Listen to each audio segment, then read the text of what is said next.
Bueno, vamos entonces a la segunda parte de estas primeras 10 transparencias, Top-Down Parsing, parte 2. Estamos discutiendo algunos de los códigos para los Recursive Descent Parsers y nos quedaba el código para el Procedure Term, para generar un término. Las producciones que habíamos visto para el Procedure Term eran estas dos que están aquí, term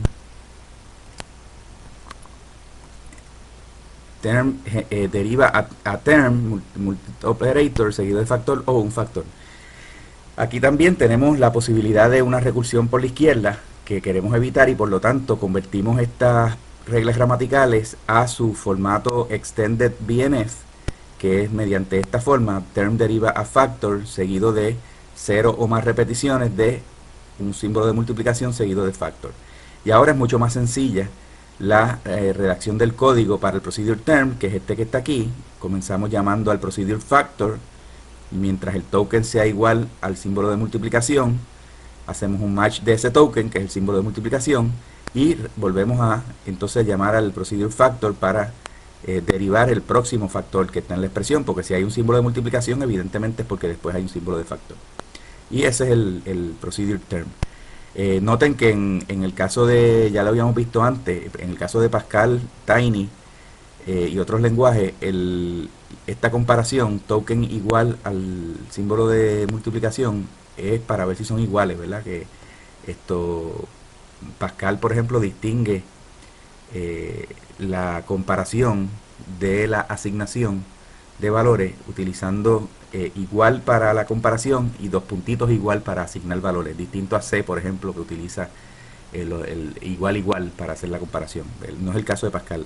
Ustedes, como están acostumbrados más quizás a Pascal, pues esto pueden confundirse aquí, pero tengan ese cuidado.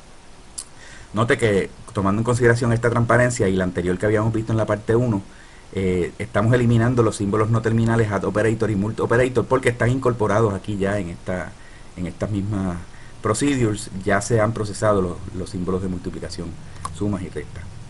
Bueno, entonces ahora vamos a ver la función exp devolviendo un entero. La habíamos visto antes como un procedure, pero en realidad la función exp es el valor de una expresión aritmética, suma, restas, multiplicaciones. En realidad la expresión tiene un valor, y en el caso de Tiny pues es un valor entero, así que estoy suponiendo que es un valor entero. En el caso de Pascal y Tiny, este es el formato para funciones que devuelven un valor. Ya no se le llama procedure porque devuelve un valor, por lo tanto le llamamos function exp, dos puntitos integer. El valor que devuelve la función, el tipo de dato que devuelve, está especificado después de los dos puntitos al finalizar del nombre de la función. Así que esta función exp devuelve un integer. Eso es lo que quiere decir esto.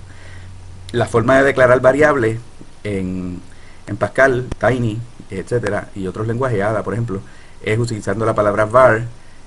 Temp, dos puntitos integer, quiere decir que temp es una variable local de la función de tipo entero.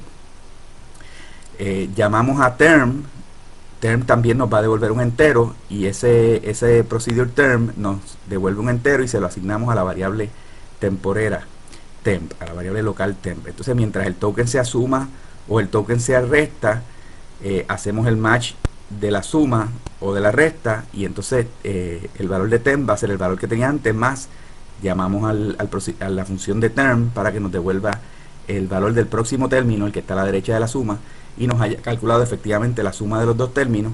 Y entonces si hay más sumas o restas, pues seguimos sumando esos términos y al final devolvemos el valor de temp. Así que el valor de la expresión es el valor de temp que se devuelve por la función. Así que la expresión es un valor entero. Entonces ahora vamos a ver la función exp, no como devolviendo un entero, sino como devolviendo un árbol de sintaxis. La función exp nos va a devolver un syntax tree. El syntax tree no es otra cosa que un puntero a un árbol, al árbol de sintaxis que nos va a devolver la función exp.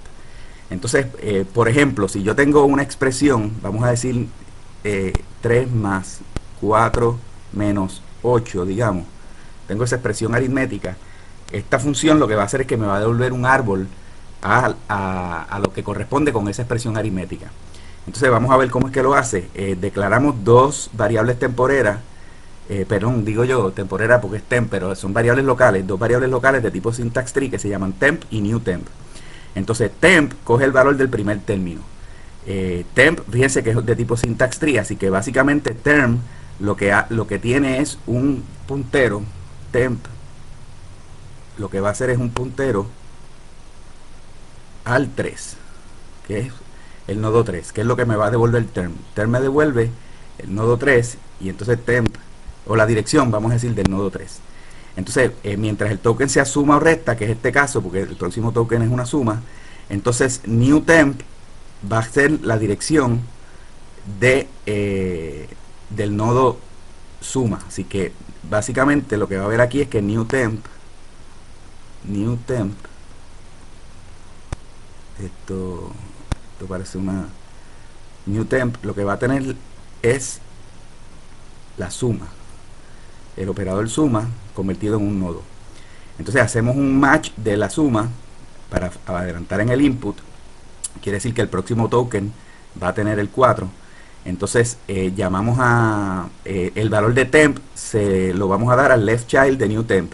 Quiere decir que el valor de temp, que es la dirección de 3, va a ser el left child de la suma. Quiere decir que vamos a tener un 3 por aquí. Y entonces ahora llamamos al término.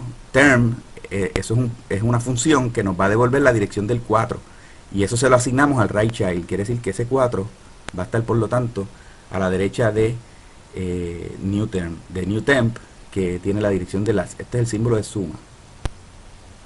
Entonces, ahora el valor de new temp se lo damos a temp. Quiere decir que esto ya no va a ser new temp, esto va a ser temp. Temp tiene esta dirección, ¿verdad? Esto, bueno, tiene esta dirección porque todavía la tiene, ¿verdad? Pero se la hemos asignado también a temp. Entonces ahora, si hay otra operación de suma o resta, como es el caso, porque hay una resta, entonces generamos new temp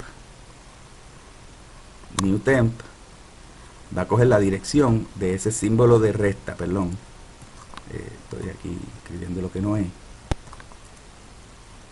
Ese símbolo de resta, new temp, llama a la función make operation node, que lo que hace es que crea ese nodo, con el token que es el símbolo de resta. Así que new temp está apuntando al nodo que tiene la resta. Hacemos un match del token y entonces el valor de temp, que es la dirección de este símbolo de multiplicación, de este nodo, se lo damos al left child. Quiere decir que esto va a estar apuntando aquí como left child, y como right child va a estar el nuevo término, pues llamamos a la función term, que nos genera la dirección del 8, y entonces ahora este va a estar apuntando al 8. Entonces ahora el valor de new temp se lo damos a temp. Quiere decir que ahora quien está apuntando aquí es temp. Y ese es el valor que se va a devolver una vez hayamos procesado ya todos los términos de la expresión. Al final del while se devuelve el valor de temp. Quiere decir que temp nos ha devuelto la dirección del menos que tiene a la izquierda el resultado de la multiplicación de 3 por 4 y a la derecha el 8. ¿Verdad? Que este es el árbol que efectivamente corresponde con la expresión 3 más 4 menos 8. ¿Verdad? Y ven cómo esta función efectivamente construye apropiadamente el árbol de la expresión aritmética. Y entonces finalmente vamos a ver en esta presentación el árbol de sintaxis para un if. El árbol de sintaxis para un if, básicamente la función if statement nos devuelve un syntax tree. Tenemos la variable temp de tipo syntax tree. Hacemos un match del if, luego un match del símbolo, el paréntesis que abre, luego hacemos un make statement node para el if. Temp nos va a estar apuntando al if, que es un nodo. Entonces llamamos a la expresión. La expresión, recuerden que lo que me devuelve es un puntero que apunta a la expresión, que en este caso va a ser una expresión booleana 0, 1, y ese es el test child de temp, que es el árbol de la izquierda. Aquí va la expresión puede ser un 0, puede ser un 1, vamos a ponerle, digamos, en este caso un 0, que fuera la expresión.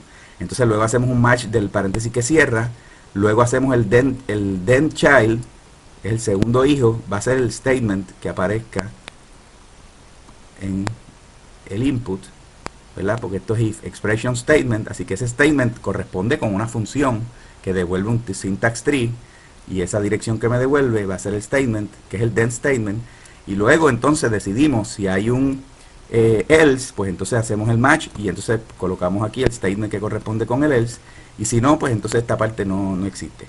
Bueno, y ahí pues terminamos el árbol de sintaxis para el if, y con eso terminamos esta parte de la presentación.